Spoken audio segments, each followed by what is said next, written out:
Well, I had already been in my first shootout in the 93. I had been in my first shootout. So to me, I was already broken in by that. And I had been in a shootout with 2 guys. I got shot. I shot out with 2 guys working undercover. So pretty much my mind was already into the adrenaline, that type of a frame of mind. Is that when they shot you at both of your my legs? legs, yes. And then you were awarded a medal for that, right? I got a medal, medal. It's a police medal, like a medal valor. Yeah, I got that medal. What does that medal mean? Nothing to me, doesn't mean shit. To the department, it gives you, I guess you could say, people look at it as a thing of respect, or you earn your bones, or whatever you want to call it for the department. The guys look up to you like, oh, wow, you're a hero. But really, they don't know what you went through, and they don't know what's going on up in the head. They don't understand just what kind of different individual you are for that. It affected me in so many different ways, but because I was young and naive, I didn't know any better. I didn't know what to do about that. And there was like really no resources you can think about where I'm going to go. You don't talk, you just suppress. I knew there was something wrong with me, because all of a sudden I got addicted to shootouts, violence, adrenaline, but nobody knew that. I was mad that I got shot. I was mad because I'm trained. I'm a martial artist, and I still got shot, so I was pissed off at that. So many things were going through my head. I was already a black belt in martial arts and had keto. I've been doing all these other martial arts, and I thought, how did I drop my guard and get shot by these effing guys? So it really played a trick on me, because I was a perfectionist back then too. Being a perfectionist, growing up in a home where you can't make mistakes at home, because you brought up with a stepdad who's abusive and beats you for any little mistake. Yeah, you're a perfectionist. So that alone came into play. Like, how the hell did I let that happen to myself?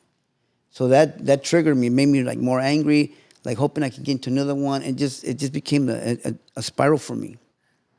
How was that like for you as a cop at the time?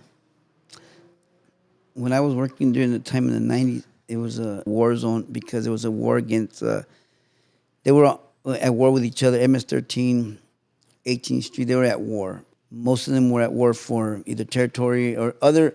Once you kill one of their guys, retaliation is going to start. So no matter what, even if it's not no more territorial, or you just kill one of their buddies, their homeboys. So they're going to kill each other. They're going to go back and forth. Retaliation, it's going to be nonstop. And nobody's going to stop it. They're not going to stop. A lot of times, yeah, you arrest somebody for the murder, he's gone, but then there's going to be somebody else taking over and doing the same thing. But the war is going to be ongoing. When I was working, that was going on during the time. And by war, it's literally what you just said. They're killing each other. You were mentioning off the air, how many people were reported either shot or killed daily? It was like, when I worked Rampart crashed during that time, or even the division itself, you could go respond or hear just radio calls. It could be 7 to 8, either drive-by shooting, somebody got hit, somebody got killed. It was a nonstop thing throughout the day, and it could be like 7 up to 8 throughout the day or more. I mean, it was nonstop. So fast forward a couple of years, you're in law enforcement, you've been on patrol, you've been in different units, and then all of a sudden, you're coming across, if not thousands, millions of dollars in drugs and in cash. And then something triggered in your head. Can you tell us a little bit about that? What happened to Ruben? It didn't happen overnight. When I became a cop, I didn't have that in mind to become a corrupt, crooked cop. That was not my intention. So when I joined the department, I started seeing a lot of stuff that I started losing respect for the department.